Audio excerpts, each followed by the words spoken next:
Salutations, everyone. Welcome to Save State, where we look back and reflect on our progress, save, and hopefully see how far we have come. So, 2015, that was a thing. That's over now. We're now in 2016. I do believe I'm not a math scientist, but I think that's what I read on Wikipedia, which is always to be trusted, regardless of what your primary school teachers taught you. It's actually very accurate. So, yeah. Failed my 30 for 30 challenge in case you guys weren't paying attention. I was trying to do 30 uploads and 30 streams in the 30 days of December. I know there's 31 days in December, but I mean, it technically was 31 for 30. Actually, maybe it would have been 32. I started in November in the last. Anyways, I failed on the 28th.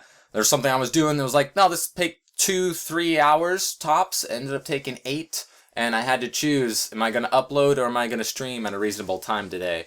And I chose to upload. So yeah, that was a shame. After 3 weeks, I thought I wasn't going to fail, but fourth week did me in. You know, things came up, real life was a thing. And so yeah, I had to choose on the 28th upload or stream, and I uploaded, and on the 29th, I kind of had to do the same thing, and I chose to stream. So it was a failure, but it was a good failure. I did what I set out to do, which was, I mean, I wanted to see if I could do it, which I didn't, failed. But I wanted to get in the rhythm of streaming and uploading more, because that was one of the things that I was really upset with myself about. That I know I wasn't doing as well as I could have. So I got in the rhythm, So now instead of 4 uploads a week, I can maybe do, 5 on average. That's an improvement. Or instead of streaming 3 times a week, maybe I could stream, 5 times or more a week. That would be fantastic. That's what I set out to do. But it was a failure, but it was a good failure. Ended with only 3 days to go. Before I failed, so that wasn't too bad. It's kind of like when you're working out and you have the weights on. Now that I have the weights off, I can move just as fast with just as much strength, but without having the burden of the weights, without having to know that I need to have one out every single day, a video and a stream. But I'm within that rhythm, so that was successful. I think it was a good failure. Like when you're training to do something, and like if you're training to ride a bike or to rollerblade or skateboard or something, you have all the pads on, and you're gonna fall, but when you do, you have to learn how to fall correctly to not injure yourself. And I think this was a good fall. It was a good fall. Christmas was the thing that happened. I got my final 3 amiibos that I really needed. I got Robin, Lucina, and King DDD. That was pretty cool. Um, I got an Orf shirt and Orf plushie that I bought for myself because that was cool. But the shirt was a gift, so that was neato. Um, 2015 was a pretty crappy year for humanity. When you just look at all the things that happened, you could say that about any year. Sure, if you focus on the negative, but you could always do the opposite if you focus on the positive. Personally, it wasn't special as a year. There were some bad times and there were some good times. And early on in February, when Monty Ohm passed away, that was easily the worst day of the year for me. That was a tough couple of days. I don't know if there's like a best day of the year for me. I don't think you could say that for most people unless they had like a big thing, like they got married, or they won the lottery, or they met this special someone that they're still with, or they got that job or that promotion or something like that. But there were highlights. There's gonna be highlights. Like I love going to cons, Zach Anime, WonderCon, Kamikaze, and Comic Con. Those were all fun.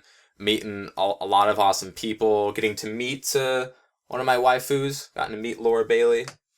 And I'll actually meet another one. I'll meet the voice of Asuna Yuki this weekend at SAC Anime Winter. So that'll be awesome. Getting to meet Cortana and Master Chief and Chloe from Life is Strange, and the Rooster Teeth people. That was, all those things are fantastic highlights. And Tom Kenny, but just a bunch of other people. I always love meeting people, whose work that I really admire. And it was a huge year in video games. I don't think 2016 is going to be able to live up to 2015 video game wise, because there's just a lot of special things that don't happen every year that just landed on 2015. Like a Halo game came out, a Treyarch Call of Duty came out, a Star Wars game came out for the first time in eons, and a Yoshi game, a Kirby game. There's just a bunch of great games at the AAA level and at the indie level. It's just fantastic stuff. I don't think 2016 is going to be able to have as great of a showing with the amount of titles, whereas the quality of the titles. I mean, I still haven't played games that I bought over a year ago, and there's games that I wanted to get that came out this year that I haven't played, and there's some games that everyone loves that I'm just never going to get because they're not my cup of tea. But for 2016, I think is going to have a better movie showing than 2015 did. 2015 had good movies, granted. Everyone loves doing these lists, and I usually wait until January to make my list because it's like the year isn't over. So I will have my favorite video games of 2015 and favorite movies, and I'll do a review of every single movie that I saw in 2015 like I've been doing past couple years. Unfortunately, I'm not going to have as many movies to review this year. I got really lazy and slacked, so it's not going to be 52 plus movies. I think it's going to be in the mid 40s, maybe high 40s if I can get my act together and just binge watch a lot this week for you guys. But yeah, I think 2016 is going to be a huge year for movies. I mean, just comic book movies alone. We got Deadpool and Batman vs. Superman and X-Men Apocalypse and Captain America Civil War and Doctor Strange. And we have another Star Wars movie coming out in December, and Rogue One. So that's going to be cool. Bunch of other things. I'll make a list of my most anticipated movies and games as well. Always love doing that. It's always great to look forward to things and to just keep getting better, which is what the 30 for 30 challenge was about. You always have to press yourself and find your limit. And once you find that limit, then your limit is a little bit higher next time you go that hard. So you keep reaching your limit. You keep, increasing the threshold of what your limit can contain. And that's what I felt like 2015 was for me. I felt like I was going in the right direction. It's always nice to have milestones, like with my YouTube channel. Started the year with 1,000 subscribers, end the year with 13,500 subscribers. That was not something that I ever thought would happen. Just hitting 10K was like a goal beyond my wildest dreams. The whole Smash Brothers and Clone Wars things exploding was not something that I saw coming. I like making videos, and I want to make videos that haven't been made before. Not just to make something that hasn't been made before, but it's like, I want this video to exist. Nobody has made it. I'm going to make it. That's why I started YouTube, and that's why I continue to do YouTube. And that was really fun. I have 2 videos now that have over 250,000 views. The Mario Dr. Mario Clone War and the Ness Lucas Clone War. And that's crazy. Like, my highest viewed video at the start of 2015 was like 30-something thousand views. And now I have 11 videos that have more than that. And that's crazy to me. That's really cool. I don't remember how many followers I started on Twitch start the year. 200, give or take, I want to say. Now I'm over 700, so that's really neato. And just a fun hobby that I've increasingly enjoyed and will continue to do. I started playing the Kingdom Hearts franchise this year and will continue to do so. Can't wait to finish those up, and then for 2.8 Final Prologue to come out, and hopefully at least get a release date for 3. I don't expect it to come out this year. If it does, probably late November or December. Mass Effect Andromeda, super psyched for that. That's gonna be like my most anticipated game of the year if that comes out, because I know they're shooting for a holiday window, but they could always miss. But usually BioWare is pretty good with hitting their targets. Speaking of hitting targets, actually went shooting for the first time. I've never touched a gun in my life, and I've always wanted to. And I think I did pretty well. This is 10 yards out with a MP5 shooting 22 long, as you can see the small holes, and an M9 Beretta. also 10 yards out. That was pretty fun. I've always wanted to shoot. I loved shooting things, like, even since I was a kid. Like, my earliest memory is when I'm 2 years old, looking for a plastic toy knife that I lost in my backyard that came with like a bow and arrow suction cup, little playset thing. So, like, I always loved shooting with bow and arrows, with Nerf guns, and I've never really shot BB rifles or pellet guns before, and I've never even touched a loaded gun, and that was fun. That was pretty cool. I did pretty well, and as I kind of expected, just because I've been good at every other kind of shooting in my life, it's just always something I love to do. I've always loved to do accurate things. Shoot anything at a target and then hit the target as well as you can. That's something I've just always enjoyed doing, whether it be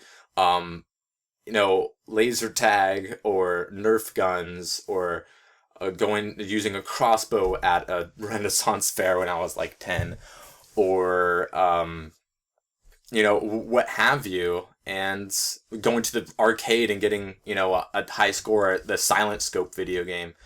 And I did pretty well. And I'm not saying that, I had a bunch of training, Call of Duty made me a SEAL Team 6 member or anything like that. But it was fun, and it was pretty cool. So there is a lot to look forward to in 2016. 2015 had its ups and downs for everybody. But as far as like New Year's resolutions and goals and stuff, that's just nonsense. The New Year, New Me, bullshit. That's not a thing. You're just going to set yourself up for failure. You're just trying to make yourself feel good for one day, and then you'll end up feeling bad later on in the month, or, maybe February, before you fail at this weird goal that you set for yourself. Some weird, cliche, unimportant thing. But it's never too late to improve yourself. New Year's is just a stupid way to go about it. I made a rant video about it last year if you want to check that out. And it's a dumb thing. It's really, really, really dumb. New Year's is stupid.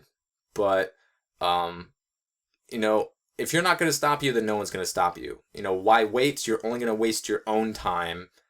And don't wait for something like New Year's to try to better yourself. You should always be doing that. You should always try to, especially if you're in a creative area, whether it be in an occasional, hobby like myself, or a professional thing in professional realm, whether it be your job or something. You always want to strive to make yourself better, and to better your own work, and to just be a better person. You want to keep moving forward, optimize your time, and spend it doing what you love and with the ones you love. And there's really no better goal than that, and there's no better time than right now. It's always now. It's always right now. So it's always the best time to start doing better and being better. But it's still cool to look forward to new things.